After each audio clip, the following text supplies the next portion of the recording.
coming.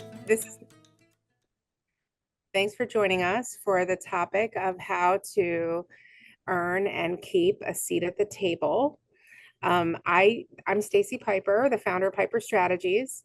I've had my firm now for almost 8 years, providing full service, meaning creative services to government contractors and technology companies. Prior to founding my own firm, I spent 17 years moving up the ranks at ICF, where I did manage to earn and keep a seat at the table. When I left there, I was the VP of Federal Marketing. And so this is based on real life successes, I guess you could say. Excellent. So I was going to do this more as a discussion and start with how to get a seat at the table. And then I was going to kind of move into how to keep a seat at the table. And we'll be looking for you guys to provide examples for each of these as well. There's about 10 things I have in each list to get us started. Are you guys seeing the top of my head? Because I can't see the top of my head, and I just don't I know can if see. I Okay. see your whole head. You're Okay, fine. good. That's good. I have a giant head, so I wasn't sure. My hair is really big, you know. I've heard that about me too, but that's beside the point. Okay. So one of the things that the first thing I had on here, and they're kind of in order, but some of them are pretty fungible, or you have to be doing them all the time, is to really find ways to add value to regular meetings. And so when I say that, I'm talking about, um, doing more than what's expected at those meetings, asking questions, etc. So really, I think we're all strategic to some extent, but a lot of us have to be strategic doers as well. And so sometimes it's hard to flip between those two. And so it was really the idea of playing chess, not checkers, right? So when you play checkers, it's strategic still, but you're really thinking one move at a time. Whereas when you're playing chess, you're thinking several moves ahead. So that was kind of one of the ways that I was thinking you might be able to add value to regular meetings. The other is to be ambitious and proactive. So really in our roles as marketers and as consultants, I was thinking that really translated to like over deliver. I also thought the idea of following up and following through was really important, especially when it comes to individual meetings. So follow up after the meeting, ask any clarifying questions, insert any ideas that you had that you didn't think were appropriate for that meeting in particular, etc., and follow through on any action items from the meeting, and keep other people potentially on your team making sure they're following through. And be sure to tie your marketing programs to corporate initiatives and business goals. We're always talking about the importance of aligning with sales or business development, and even aligning with a profit center, right? If you have a P&L leader who's really ambitious about growing their own division, and maybe they're more innovative or less risk averse, they'd be willing to pilot new types of campaigns and tactics and strategies with you. And so try to align with them. I also had on here, bring solutions, not problems. So I think a lot of times when we get mired in the details and we're trying to enable our team to succeed, we see a lot of the challenges or roadblocks our team might hit. And so while advocating for them, we have to expose problems. I've always had the most success with executives if I also have some recommended solutions for those problems that we've identified. Find ways to reduce friction with other departments. So lots of times, I always called marketing the redheaded stepchild. Like We were bottom of the pile for who got attention, who got funding, who got resources, and the technical SMEs and leaders that we needed approvals from or engagement from was often the last thing on their list.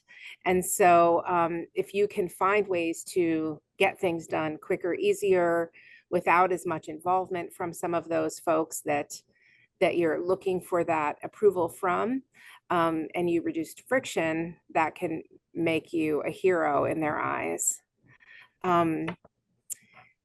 Build a supportive internal network. I know that as I was coming up the ranks, it was really important to have more unofficial mentors, people that really appreciated what I brought to the table and wanted me to succeed, wanted me in those meetings with them. And so sometimes it was them that I was learning about the meeting from. Sometimes they were asking to get me a seat at the table, or sometimes they were just prepping me to be effective in the meeting. They were telling me about the personalities in the room, what some of the objections might be to whatever I was trying to present or get approval on, etc. Also, all of these big meetings would have an agenda, so be prepared, review the agenda, research anything you might need to research, like do your pre-work, and be sure to anticipate questions. A lot of us know to some extent what our direct boss is going to ask us, and we're ready to address that. But utilize that mentor or supportive internal network to anticipate what other people in the room might ask, what their challenges might be with what we're talking about, so that you can be prepared to overcome those objections or answer those questions. Also, I don't know if you guys have heard this, but we always said like appropriately questions authority, right? And what does that mean? And I always appreciate being surrounded by people who question what I'm saying, right? And so you guys should all, question me on this. But to me, that means question the status quo. Why do we do it this way? What happens if we don't do it? What if we did it differently? And so I think that these kinds of conversations stretch the thinking, and that just shows that you're not just sitting in your neat box doing your work day to day. Even if you're completely, competent and a rock star at your day-to-day job, if you're not stretching the thinking and going outside of your, swim lanes a little bit, then that seat at the table might not be, offered to you. And this one was really important for me when I was at ICF, was to establish your professional brand in the company.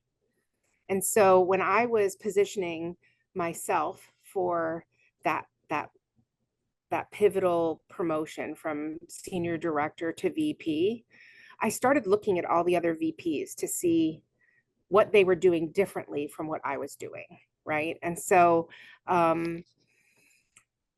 in that sense, like, I had all the responsibilities they had, I had the education they had, and I was like racking my brain a little bit back years ago on how I could do this. So I decided to just observe.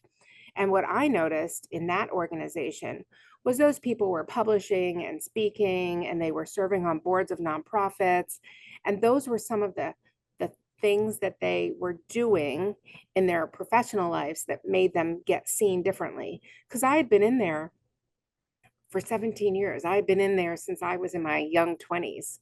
And so before I had my graduate degree. So some people thought of me still as that marketing associate that came in the door in 2001, right? And so you have to kind of refresh your personal brand within an organization if you've been there a while.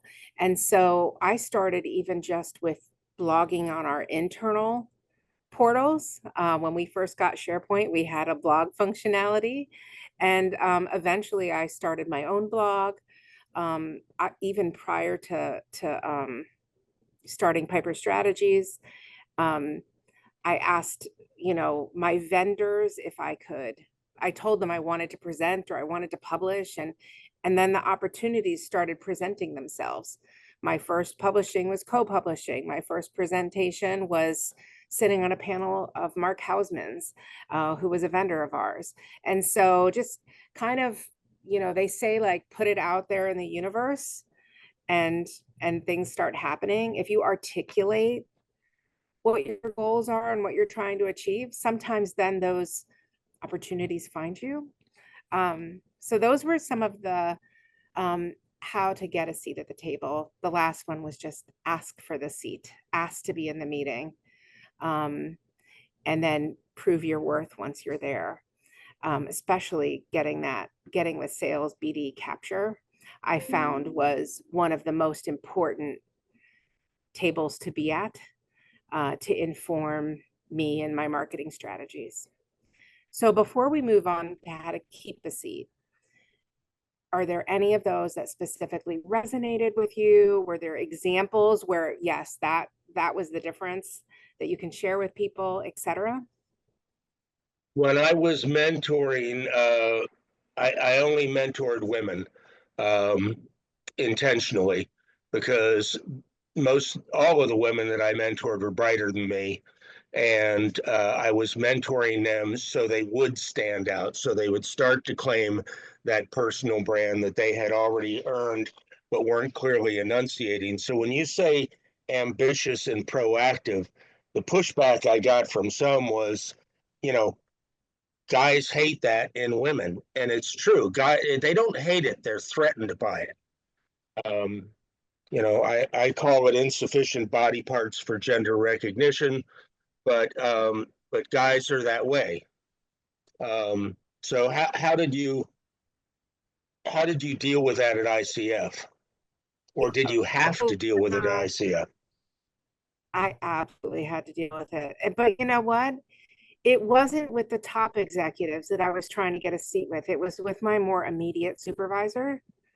And I got told like I was like a dog with a bone. I wouldn't give up on things, or I was um, I was too assertive, etc. And I would, I think one time he said he called me a pit bull, and and I said, so I said, what do you mean by that? And he goes, well, you come and ask me for something, you propose something, and um, if I say no, you go back to your day-to-day job, and then you come back 3 or 6 months later and ask for the same thing a different way.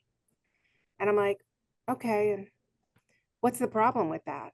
And he's like, nothing, you just never forget. And I'm like, well, I think it's the right thing to do. And I'm like, so tell me who else in the organization has this disposition that you think is pit bull. And he named a bunch of other really strong women.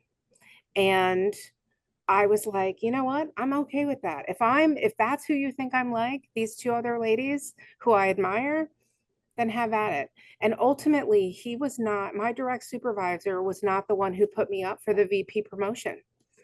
It was a former boss of mine who was an SVP who put me up for that promotion and sponsored me through the process. So there, it is unfortunate that if women are confident or assertive or ambitious, that it can be seen negatively. I just think you have to, keep peeling the onion and asking, oh, really? So what about what I did rubbed you the wrong way? Or how would you have liked to see me do it differently? And just really get in there. And I think sometimes you can learn a little bit about yourself and it's a good look in the mirror. And sometimes you can feel at peace that who they're putting you up against is people you would want, that you admire, and that you're on the right path then. And that person's just a little bit, you know, emotionally intelligent. Did you Does have a that help? mentor at ICF? I did. I had an unofficial mentor, and we are still super dear friends, weddings, funerals, all of it. but she was my advocate. She was the head of our business development organization. And she's the one who got me coming to pipeline meetings. And for a number of years, my entire federal marketing team was moved out from corporate marketing into the federal sales team. And that was what kind of pivoted from being order takers to being strategic marketers and doing pre-programmatic marketing and pipeline marketing during that time. Yeah. Excellent. Yeah, mentors are key. Anyone else have questions, ideas, examples, either from this list or from your own experience?